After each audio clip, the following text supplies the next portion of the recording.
একদিন আগেই ইউরোপের আঞ্চলিক নিরাপত্তা সম্মেলনে ইউক্রেন ইস্যু এড়িয়ে উল্টো ইউরোপীয় নেতাদের তুলোধুনো করেন মার্কিন ভাইস প্রেসিডেন্ট। চীন রাশিয়ার সাথে তুলনা দিয়ে ইউরোপের প্রতি যুক্তরাষ্ট্রের আকস্মিক এ আক্রমণ হতবাক করে মিত্রদের, কিন্তু চমকের যে আরও বাকি ছিল সেটাই দেখিয়ে দিল ট্রাম্প প্রশাসন। ইউরোপকে বাদ দিয়েই ইউক্রেন ইস্যুতে রাশিয়ার সঙ্গে শান্তি আলোচনায় বসবে যুক্তরাষ্ট্র। ইউক্রেন ও রাশিয়া বিষয়ক মার্কিন বিশেষ দূত কিথ কেলগ শনিবার এ ঘোষণা দেওয়ার পরই ইউরোপীয় রাষ্ট্রনেতারা জরুরি বৈঠকের ডাক দিলেন। ইউক্রেনে যুদ্ধ বন্ধ করতে গিয়ে পুতিন প্রশাসনের সাথে ওয়াশিংটন ইউরোপের স্বার্থবিরোধী কোনো চুক্তি করে বসে কিনা সেই শঙ্কায় বৈঠক বসছে ফ্রান্সে। পরিস্থিতির জন্য যুক্তরাষ্ট্রের মিশ্র বার্তা দেয়াকে দায়ী করছেন বিশ্লেষকরা।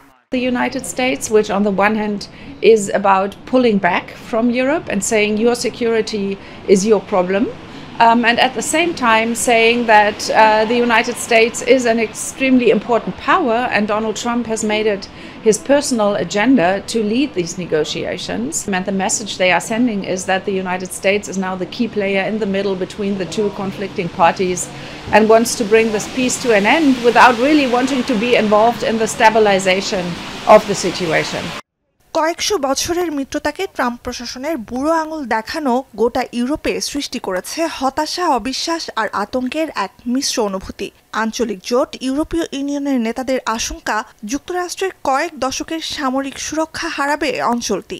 একই সঙ্গে শঙ্কা রয়েছে ইউক্রেন সহ পুরো ইউরোপের নিরাপত্তাকে হুমকির মুখে ফেলে রুশ প্রেসিডেন্ট ভ্লাদিমির পুতিনের সঙ্গে ইউক্রেন শান্তি চুক্তিতে সম্মত হবেন মার্কিন প্রেসিডেন্ট ডোনাল্ড ট্রাম্প। সাম্প্রতিক এ পরিস্থিতি বিশ্ব রাজনীতিতে অপ্রত্যাশিত পরিবর্তনের আভাস বলে মত বিশ্লেষকদের।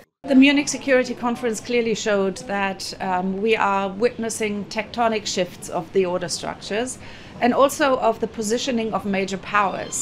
The United States really is the big question mark at the moment. ইউক্রেনে রাশিয়ার সামরিক অভিযানের প্রায় ৩ বছর পর যুদ্ধবন্ধের হাতছানি দেখছিল বিশ্ব, কিন্তু কিছুদিনের মধ্যেই সৌদি আরবের সম্ভাব্য রুশ মার্কিন শান্তি আলোচনাতে খোদ ইউক্রেনি আমন্ত্রণ না পাওয়ায় ফিকে হয়ে গেছে অস্ত্রবিরতির সম্ভাবনা। একই সাথে পশ্চিমা আধিপত্য বিরোধীদের প্রতি ট্রাম্প প্রশাসনের আকস্মিক ঝুঁকে যাওয়া আভাস দিচ্ছে যুক্তরাষ্ট্র ইউরোপের বহুদিনের মিত্রতার হাওয়া বদলের। নুজহাত কামাল, এখন বিশ্ব। কালার এক্সপার্ট, জর্জ স্যাপ এবং মাইল্ড অন হ্যান্ডস টেকনোলজি সমৃদ্ধ অরিক্স ক্রিস্টাল ওয়াশ আপনার লন্ড্রি এক্সপার্ট।